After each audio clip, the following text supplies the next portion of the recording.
Jean est diacre pour le diocèse de Rouen depuis 2018. Accompagné de sa femme Valérie, il avait débuté son cheminement 6 ans auparavant. Son discernement a pris une nouvelle tournure lorsqu'il a décidé de se confier à ses 4 enfants à partir de 2015. Oui, c'était un moment qui n'était pas forcément facile, que j'appréhendais un peu parce que quelque part j'appréhendais leurs réponses. On avait pris une semaine de vacances, 1 jour, 2 jours, 3 jours, et puis à un moment avec Valérie on s'est dit bon là il faut qu'on se lance. Et un soir à table, voilà, on leur a parlé de ça. On ne s'attendait pas forcément à une réaction spontanée aussi épidermique chez eux. Je pense qu'ils ont eu vraiment beaucoup de craintes. Au moment de l'annonce, très compliqué parce qu'on s'y attendait pas déjà du tout, parce qu'on savait pas ce que c'était. J'imaginais que papa allait plutôt devenir prêtre, voilà, qu'il allait plus forcément avoir son rôle de papa en premier. On n'a pas compris, je pense, et pareil pour mes frères et sœurs. Du coup très mal, enfin, j'ai pleuré beaucoup. Moi ma volonté c'était de les rassurer, de les apaiser, et une fois que c'était fait, on sentait qu'il ne fallait pas en parler en permanence. Ils nous posaient parfois des questions le dimanche soir quand on rentrait des week-ends de formation provinciale, et donc on y répondait volontiers. Mais on ne leur racontait pas notre week-end en long, en large, en travers à chaque fois. Et comme eux le disent, je pense que ça les aurait saoulés si on leur en avait parlé tous les jours, il faut être clair. Visualiser papa en aube, c'était quelque chose de très dur. Je lui avais dit, hein, jamais je viendrai à une messe où tu seras en aube parce que vraiment de te voir en aube, je sais pas. Moi c'est quelque chose qui me marquait beaucoup. J'ai pas envie aussi que les autres et que certains de mes amis le voient en aube si jamais ils viennent à la messe ou quoi que ce soit. Pour Paul, le cadet, qui avait 5 ans lors de l'annonce, tout a au contraire été très naturel. Vu que j'ai grandi avec, c'était plus une fierté. J'ai pas trop eu besoin d'en parler parce que pour moi ça n'a vraiment pas été un problème. Le seul souvenir vraiment que j'ai pas le souvenir de quand ils nous l'ont annoncé, mais j'ai le souvenir de maman qui me disait de pas en parler. Que pour l'instant, il fallait plutôt garder un secret, entre guillemets. Un secret pour permettre à leur père de discerner plus librement.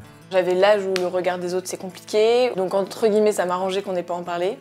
J'en ai parlé vraiment que à 2 amis, ils l'ont vu hyper positivement dès que je leur en ai parlé. Et donc moi ça m'a beaucoup aidé, ça m'a permis de me dire vois-le peut-être d'un côté plus positif, est-ce que c'est si horrible que ça? Non, c'est pas si horrible que ça.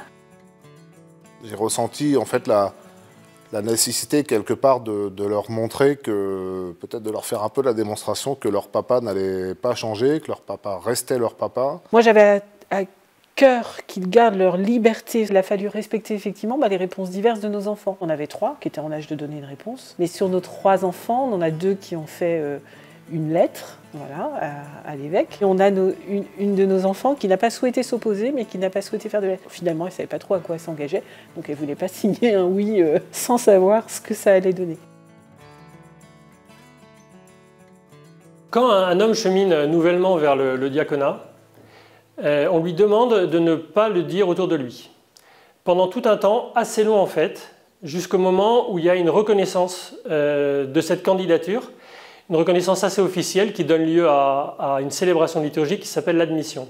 Et ça vient assez tard. La règle du secret, elle est destinée à protéger le candidat pour qu'on ne lui mette pas une étiquette diacre alors qu'il ne le sera peut-être pas s'il en est décidé autrement. Les candidats respectent cette consigne du secret qui s'applique normalement même aux enfants. Sauf que, avec les enfants, en l'occurrence, les diacres, les futurs diacres, ne respectent pas la règle, je le constate. Non seulement parce que sur un plan pratique, c'est pas facile de partir en formation régulièrement sans dire où on va, mais aussi plus profondément parce que je pense que les parents aspirent à ce que leurs enfants partagent cet élément qui est important dans leur vie. Les enfants ensuite reçoivent différemment cette annonce, mais un peu comme les épouses, ils se demandent s'ils ne vont pas y perdre quelque chose.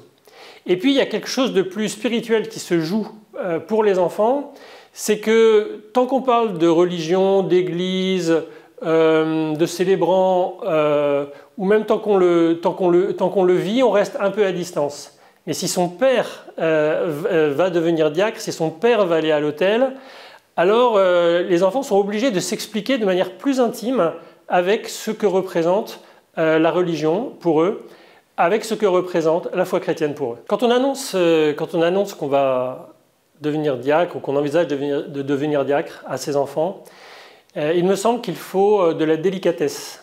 Et c'est bien l'exemple qui est donné dans le reportage ici. C'est-à-dire qu'il y a des choses à dire et du silence à tenir. Il y a le respect d'un cheminement. De même que les épouses cheminent, les enfants cheminent. Et parfois, et même dans tous les cas, sur plusieurs années. Et cet accompagnement demande de la part des parents de la finesse dans l'accompagnement de leurs enfants. Sur ce sujet-là, en réalité, comme sur d'autres. Et je leur fais confiance pour bien accompagner cet itinéraire de leurs enfants.